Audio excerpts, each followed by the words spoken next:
Y bueno, yo tengo que decirlo con mucha preocupación, todavía no sé que aquí en Santa Marta el acuerdo que obliga el artículo 2 de esa ley se haya efectuado, porque entre otras dice una cosa muy importante un artículo, que el manejo de las playas lo manejaría la administración, con un concepto técnico de la autoridad marítima. Y lo que yo me pregunto es, si las construcciones que actualmente se están ejecutando en el borde costero, como lo sabemos, porque técnicamente hacemos estudios, no son caprichos de la autoridad marítima, si se acude a una ley novena del 89 que habla del ordenamiento territorial en lo que son zonas de transición y amortiguación, ¿por qué no revisar esos planes de ordenamiento territorial para ver a qué distancia deben quedar las edificaciones de la zona costera? Con mucha preocupación veo en la actualidad 3 proyectos que se llevan a cabo en desarrollo, además del que ya se terminó de Sierra Laguna. Hay un proyecto que se llama Playa Dormida, que está en una zona de terraza costera que dentro de la ley da la posibilidad de que se construya. Pero de todas maneras el borde más cercano está a 20 metros. Tenemos un sitio en Córdoba que se llama Puerto Escondido, con una terraza que tiene más o menos 15 metros de altura, que ha venido siendo erosionada. El pueblo está en riesgo. Ya se tuvieron que hacer unas obras de protección rompeolas que valen cualquier cantidad de plata. Entonces el asunto no es, como lo hemos dicho, y señores concejales, quiero que ustedes sepan, el capitán de Puerto de Santa Marta ha tenido 4 oportunidades de estar en la presidencia de la República tratando de ser expositor del problema. Y hemos dicho, el tema no es si se puede construir o no, el tema es si se construye, cómo es la responsabilidad dentro de la generación de recursos para proteger esa zona costera. Porque lo que quiere decir eso es que el día de mañana todos estos propietarios de estos edificios, como les digo, en su orden, Playa Dormida, hay otro proyecto que va a arrancar, a pesar de que hemos dicho, están bien de uso público, se llama Roca di Mare. Hay otro proyecto que ya empezó, que se llama Playa Linda. Bueno, esas edificaciones están muy cerca del borde costero. Esas edificaciones, el que compre ahí el día de mañana, por este problema de aumento del nivel del mar, que no es un capricho del capitán de puerto ni de la autoridad marítima, sino que es una realidad, va a seguir siendo afectado. Pero aquí la discusión del día de hoy era muy puntual acerca de la Marina. Una cosa que me causa a mí un impacto interesante es cómo este proyecto ha generado tanta situación crítica, pero sin embargo es el único proyecto que sí está aprobado por la autoridad marítima. Y les repito, desde el punto de vista de procedimiento, se hicieron los estudios, se tiene toda la información. Hay un tema muy delicado que le tenemos que hacer mucho seguimiento y tengo que decírselo a ustedes, y es un Boscosberg que está en la parte del enrocado que queda perpendicular a la playa.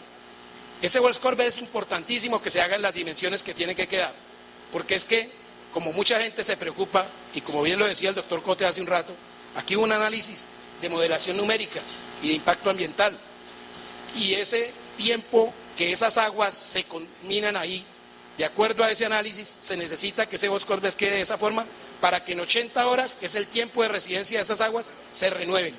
Pero si ese Boscosberg no queda en esas condiciones, sí se puede generar el riesgo de que se empiece a generar una cantidad de materia orgánica que si no puede salir porque no tiene por dónde salir y ni queda bien hecho, entonces sí puede generar unos impactos ya en olores y en una situación de estancamiento de esas aguas, que es lo que puede haber mucha preocupación. Sobre todo que las aguas de escorrentía que se manejan acá en las épocas de lluvia siempre terminan saliendo con un buen caudal y también vienen acompañadas a veces con aguas residuales, como bien lo hemos visto.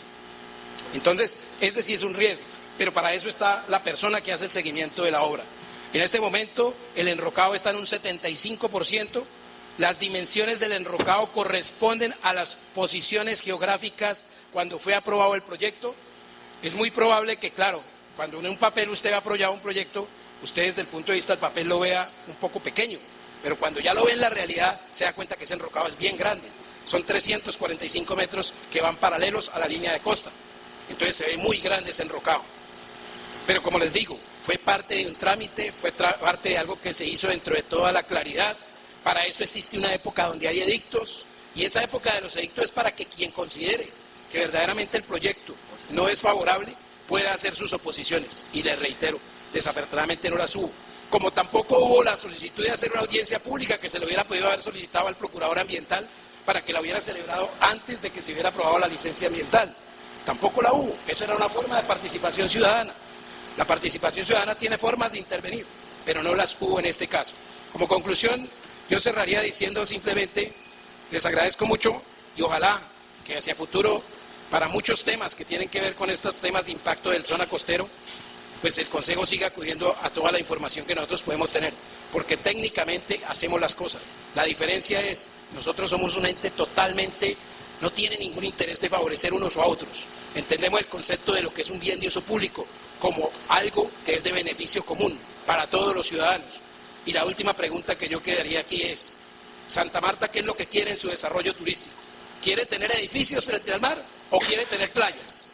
Porque las playas es lo que le da posibilidad, pero los edificios frente al mar, al lado de ese borde costero, acabarán con la playa. Y tendremos unos muy bonitos edificios, pero no habrán playas, y entonces, ¿dónde va a estar la gente?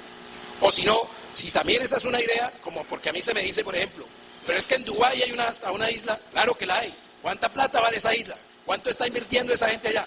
Yo no digo que no lo podamos hacer, pero que se cambie la ley, porque la ley en este momento dice que las viviendas no pueden hacerse en playas y en bienes de uso público. Ese es un artículo de la ley, el artículo 177 del decreto ley 2324 nos dice eso. Y si yo simplemente me hago el de la vista gorda, estoy pecando en omisión, y eso también es una sanción para un funcionario público.